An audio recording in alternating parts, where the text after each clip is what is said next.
Good morning class.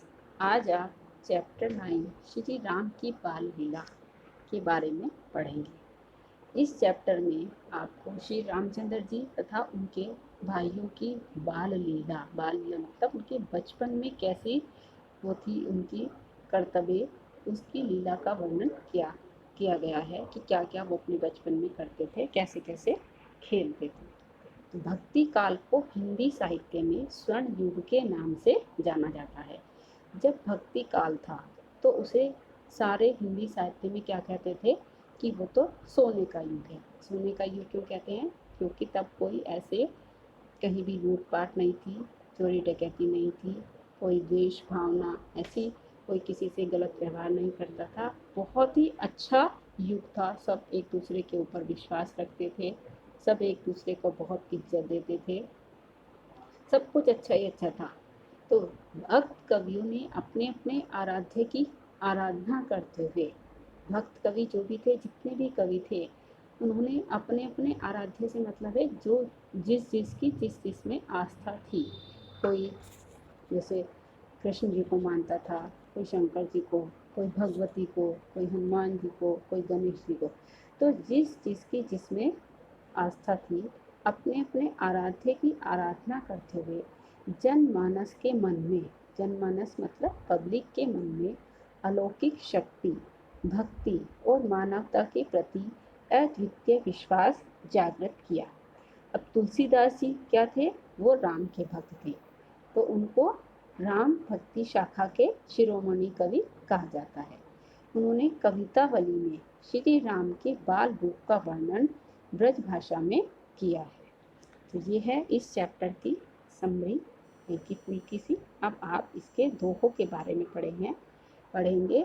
बाल लीला, जैसे कि चैप्टर के नाम से ही पता चल रहा है कि उनके बचपन की लीला का वर्णन इसमें किया गया है। बाल लीला। कबहू ससी मांगत आरी करई, कबहू प्रतिबिंब निहारी डरई। कबहू का मतलब कभी तो।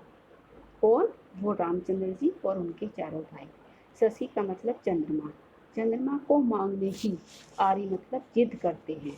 तो कभी चंद्रमा को मांगने की जिद करते हैं अपने माता पिता से कि हमें तो वही चाहिए।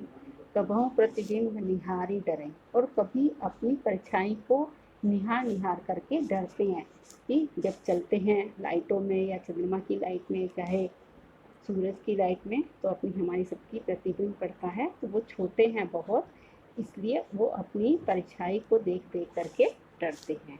और कभों कर ताल बजाई के नाचत नाचत मातु सबई मन मोद भरे। और कभी करताल मतलब हाथों से तालियां बजा बजा करके नाचते हैं और अपनी चारों माताओं के, अपनी तीनों माताओं के मन को प्रसन्नता से भर देते हैं। उनकी माताएं उनकी सारी बाल लीलाएं देख देख करके खुश हो रही हैं, बहुत प्रसन्न हो रही हैं, उनके मन में आनंद भर रहा है।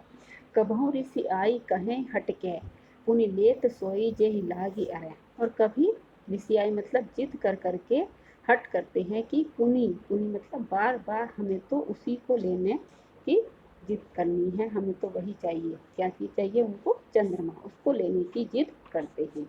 अवधेश के बालक, अवधेश का मतलब है राजा दशरथ, अवध के राजा। अवधेश के बालक चारी, यानी कि अवधेश के चारों बालक सदा तुलसी मन मंदिर में बिहरे, सदैव तुलसीदास जी के मन मंदिर में बिहारते हैं, यानी कि स्थापित रहते हैं। वो अवधेश के बालक चारी सदा तुलसी मन मंदिर में बिहरे। अवधेश के चारों बालक, चारों भाई राम लक्ष्मण भरत शत्रुघ्न तुलसीदास जी के मन मंदिर में निवास करते हैं। बर दंत की पंगति कुंद कली अधराधर पल्लव भोलन की। बर मतलब श्रेष्ठ सुंदर, दांतों की पंक्ति, दंत मतलब दांतों की, पंक्ति मतलब लाइन, सबके ही मुख के अंदर दांतों की पूरी एक लाइन होती है, तो पंक्ति इसलिए कहा गया है। और कुंदकली, कुंदकली एक अच्छी सुंदर फूल होता है, उसकी पंक्ति के समान। अधराधर पल्लव खोलन की, अधराधर मतलब होठों पर ऐसे फूलती हैं जैसे बहुत ही सुकोमल पत्ते हों, कोई बहुत ही किसी अच्छी कुंडली के सुकोमल सुकोमल जैसे नए नए एकदम से निकलते हैं वो पत्ते हों, ऐसे खुलते हैं। चपला चमकई घन बीज जगई छवि मोती माल अमूलन की। और चपला मतलब चंचल, चमकई मतलब चमकती है, घन मतलब बादलों के बीच में, जग के बादलों के बीच में चंचल बिजली ऐसे चमकती है जैसे कि कोई अनमोल मोतियों की माला उनके बीच में यानी कि बादलों के बीच में चमक रही है। जब आकाश में बिजली चमकती है तो ऐसा ही लगता है ना, बहुत सुंदर सी एक पतली सी लाइन जाती है कि जैसे कोई बहुत ही चमकीली चीज बिल्कुल बिजली की तरह चमक रही है। तो उनके दांत भी इतने सुंदर छोटे छोटे मोतियों के समान लग रहे हैं कि जैसे आकाश में बिजली चमक रही है, तो उससे उनकी तुलना की गई है उनके दांतों की। घुंघरारी लटई लटकई मुख ऊपर कुंडल लोल कपोलन की। और घुंघराले बालों की लटें ऐसे मुख के ऊपर लटक रही हैं जैसे कि कुंडल जो उन्होंने कान में पहन रहे हैं वो कपोलों तक यानी कि उनके गालों तक आ रही हैं गोल गोल घूम करके, जबकि हैं वो उनके घुंघराले लट, उनके घुंघराले बालों की लट। नेव छावरी प्राण करई तुलसी बलि जाऊं लला इंदोलन की। निछावरी मतलब तुलसीदास जी कहते हैं कि मैं अपने प्राण इन पर, इन भाइयों पर, इन चारों भाइयों पर, इन अवधेश के बालकों पर निछावर करता हूँ और बलि जाऊं लला इन बोलन की। और इनकी बोली पर जो ये छोटा छोटा सा कुछ कुछ कि हमें ये लेना है ये लेना है से जिद कर रहे हैं, उनकी बोली पर बलिहारी जाऊं, सदैव बलिहारी में जाता हूँ। तो ये 2 पैराग्राफ आपके सिलेबस में है, 2 ही करने हैं। आप इनको अच्छे से पढ़ लेना, इनका वर्णन वीडियो में अच्छे से सुन लेना। और जो मौखिक प्रश्न हैं,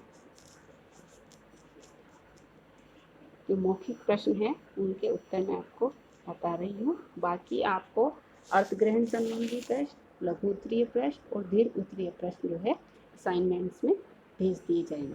तो फर्स्ट प्रश्न है, इस कविता में किसके बाल रूप का वर्णन किया गया है? तो हमें पता ही है कि श्री राम के और उनके चारों भाइयों के, राम लक्ष्मण भरत शत्रुघ्न, इनके बाल रूप का वर्णन किया गया है। अवधेश के बालक चारी से किन किन बालकों की ओर संकेत किया गया है? अवधेश के बालक चारी मतलब 4, बालक मतलब बालक बच्चे, और अवधेश मतलब राजा दशरथ के, यानी कि अयोध्या के राजा। तो उनके चारों बालक के रूप में राम लक्ष्मण भरत शत्रुघ्न इन चारों की ओर संकेत किया गया है। राजा दशरथ की सभी रानियों के नाम बताइए। वो आपको बताइए क्वेश्चन है किसकी ओर सुनिएगा। महाकवि तुलसीदास क्या चाहते हैं? वो चाहते हैं कि राम अपने भाइयों के मन में विराजते रहें, सदैव विराजमान रहें। तो ये था आपका चैप्टर और इसकी 2 पैराग्राफ की व्याख्या। इसको आप सुन लेना और